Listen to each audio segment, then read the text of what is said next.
Assalamualaikum warahmatullahi wabarakatuh. Terima kasih sudah klik video ini. Selamat pagi dan selamat siang, selamat malam teman-teman buat yang menonton video ini. Guys, kita akan bahas permainan dari turnamen terbaru nih. Ada turnamen namanya Champion Chess Tour Chessable Master teman-teman tahun 2025. Ini adalah leg pertama dari Champion Chess Tour di tahun 2025. Dan lebih seru lagi ya teman-teman. Jadi kita akan bahas dari babak match play, yaitu di mana Grandmaster seluruh dunia berjuang untuk masuk ke babak 16 besar teman-teman. Di mana ada 8 pemain yang lolos ya, sudah lolos. Itu salah satunya Magnus Carlsen, Ali Reza, Jan Nepomniachtchi, Arjun Erigaisi, Pragnananda gitu. Nah, ini mencari 8 pemain lainnya teman-teman.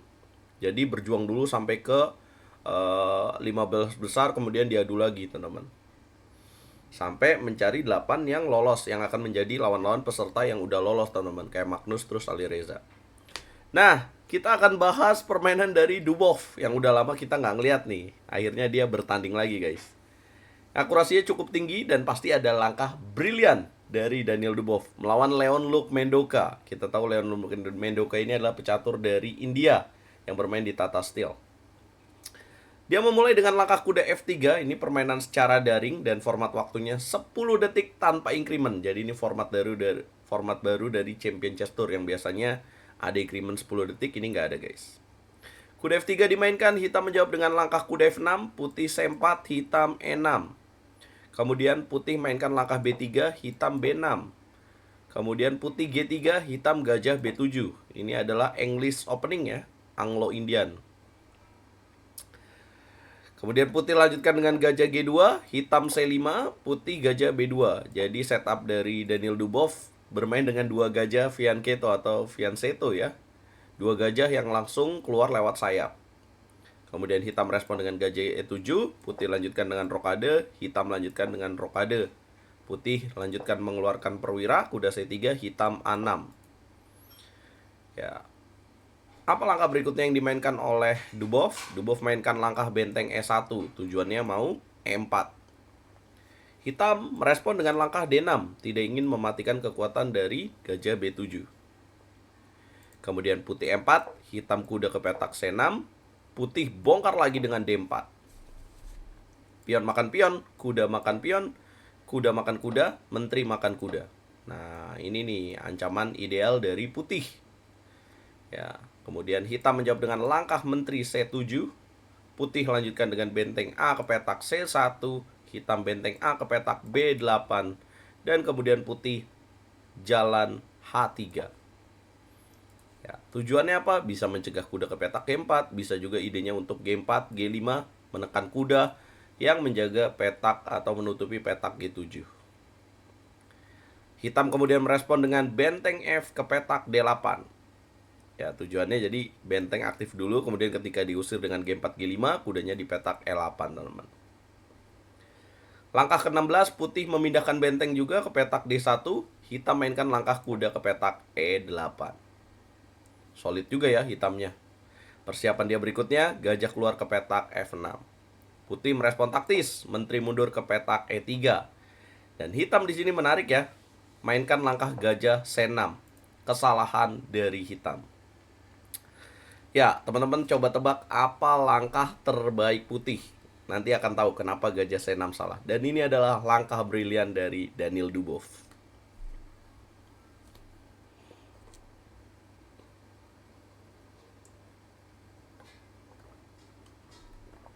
Ya, tepat banget. Ada langkah brilian. Sacrifice naik. Boom.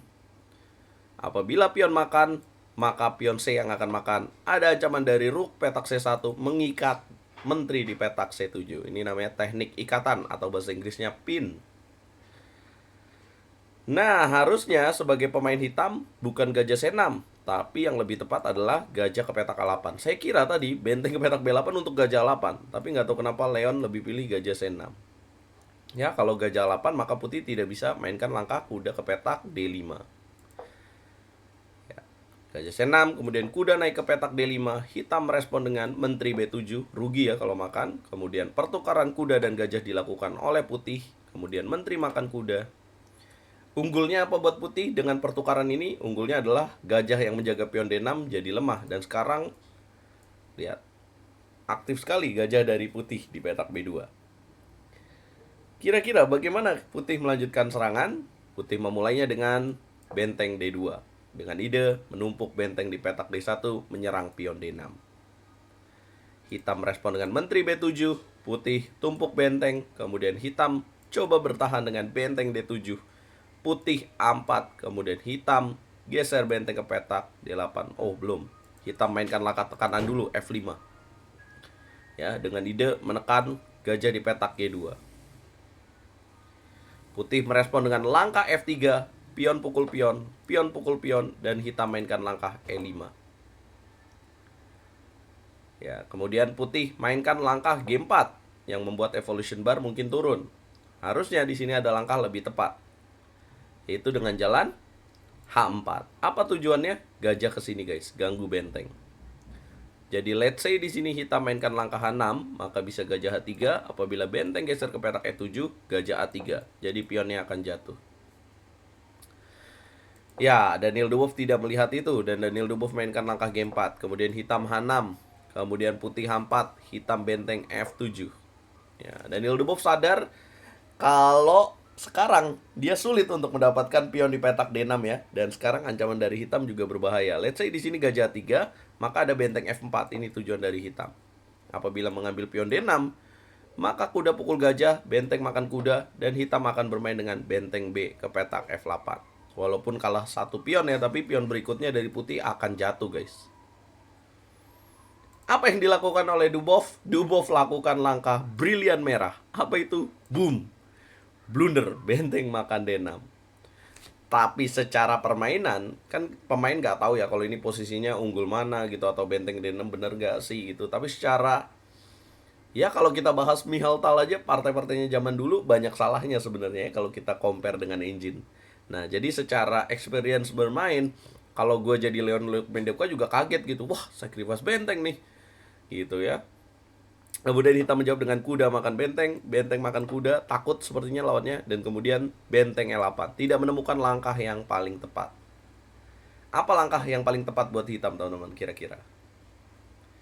Ya, harusnya di sini simplification, sederhanakan permainan dengan benteng D7. Apabila pion dimakan oleh gajah, maka bisa benteng L8. Apabila benteng makan benteng, maka menteri makan benteng. Ya walaupun terlihat kuat ya, tapi kan di sini hitam juga bisa mengambil pion di petak G4. Dan ini pionnya juga rapuh gitu di petak E4. Asik rapuh. Udah kayak hati jomblo rapuh ya. Ya lemah lah teman-teman seperti itu ya. Kalau benteng D7 gajah 5 benteng E8 coba dijaga dengan menteri G3 pun di sini makan dan kemudian dapatkan pion di petak E4.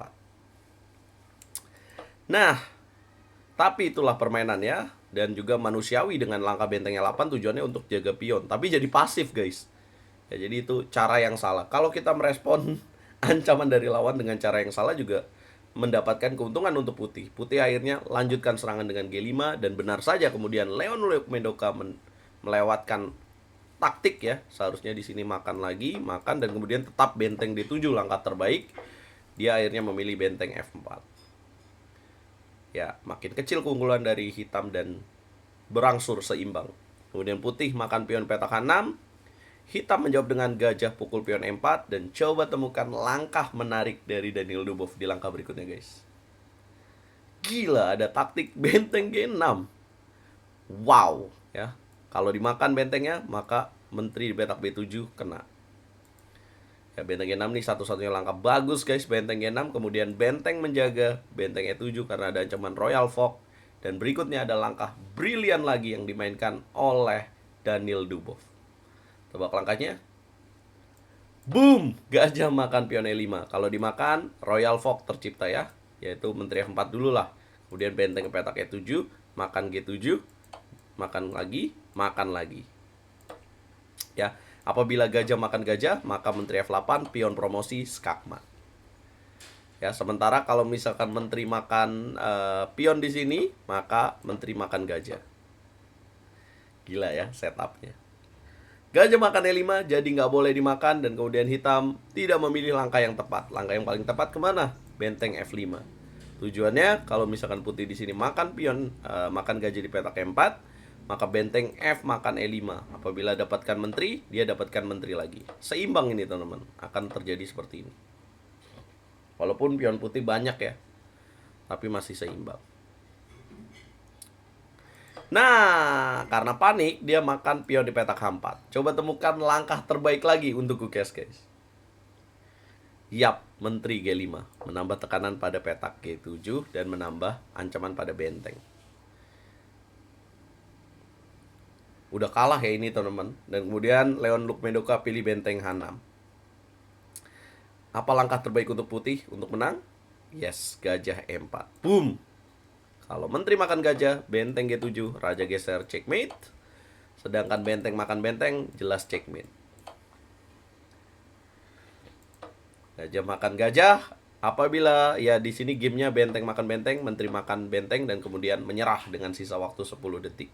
Jika game dilanjutkan dengan jalan menteri ke petak D7, maka tinggal lanjutkan dengan menteri H7, raja geser ke petak F8, menteri H8, raja naik ke petak F7, menteri G7, raja geser, checkmate. Raja naik ke petak E6, checkmate. Apabila di sini dilakukan skak raja ke petak F7 pun sama juga, menteri G7 malah lebih cepat. Nah, teman-teman, itulah yang terjadi. Jadi harusnya benteng F5 setelah benteng H4, menteri G5. Kalau dia gajah G2, maka jawaban putih tinggal ambil benteng saja. Apabila dia balik lagi gajah ke petak E4, maka pion makan pion, ada ancaman menteri ke petak H8 yang sulit untuk dicegah. Kalau coba di sini menukar menteri ke petak E4, maka jawaban dari putih adalah H7. Ini yang menarik ya, raja H8, dan kemudian di sini putih bisa benteng makan benteng. Kalau misalkan menteri makan menteri, checkmate. Sedangkan di sini skaknya hanya menteri B1 dan putih tinggal makan gajah aja. Kalau misalkan di skak lagi, raja ke petak H1. Kalau di skak menteri D1, open skak dengan benteng G1. Gila banget gak sih? Nah, sementara raja ke petak H8, benteng makan G7. Kemudian apabila di sini benteng makan benteng, maka jawabannya adalah makan, kemudian dimakan lagi, dan promosi pion. Putih akan menang dengan posisi seperti ini. Gila memang Dubov. 2 brilian dan akurasi 93,2%, hitam 84,6%. Luar biasa. Tapi sayang sekali Daniel Dubov tidak lolos ke permainan berikutnya ya. Setelah dia hanya mengantongi 5 poin dari 9 babak. Formatnya 9 babak. Dan siapa yang juara di match play? Ini guys. Ya, Yu Yang No Dirbeck ini. Lusang Li, Maxim, dan yap, akhirnya yang lolos ke babak 8 besar yang nanti malam kita akan lihat di babak playoff. Babak 16 ya. 16 besar, Magnus akan bertemu Esipenko, Wesley bertemu dengan Yu Yang Yi, Arjun bertemu dengan Artemiev. Seru ini, Artemiev mengalahkan Denis Lazovic. Pragnananda ketemu Wei juga seru. Hikaru ketemu Grischuk, sama-sama Raja Catur Kilat. Nepo bertemu dengan Yan Kitov Duda, Caruana bertemu Sam Sevian, Ali Reza bertemu dengan Anis Kiri. Ya, mereka akan bermain berapa game? Nonton aja nanti malam jam 11 malam waktu Indonesia Barat, jam 23.00. Jangan lupa di viralkan video ini dengan cara like, share, komen, dan subscribe. Jadi title Tuesday-nya istirahat dulu dan kita mungkin live bahas opening kali ya, atau kita nunggu live Champion Chess Tour. Jangan lupa jadi membership di YouTube RL Chess guys.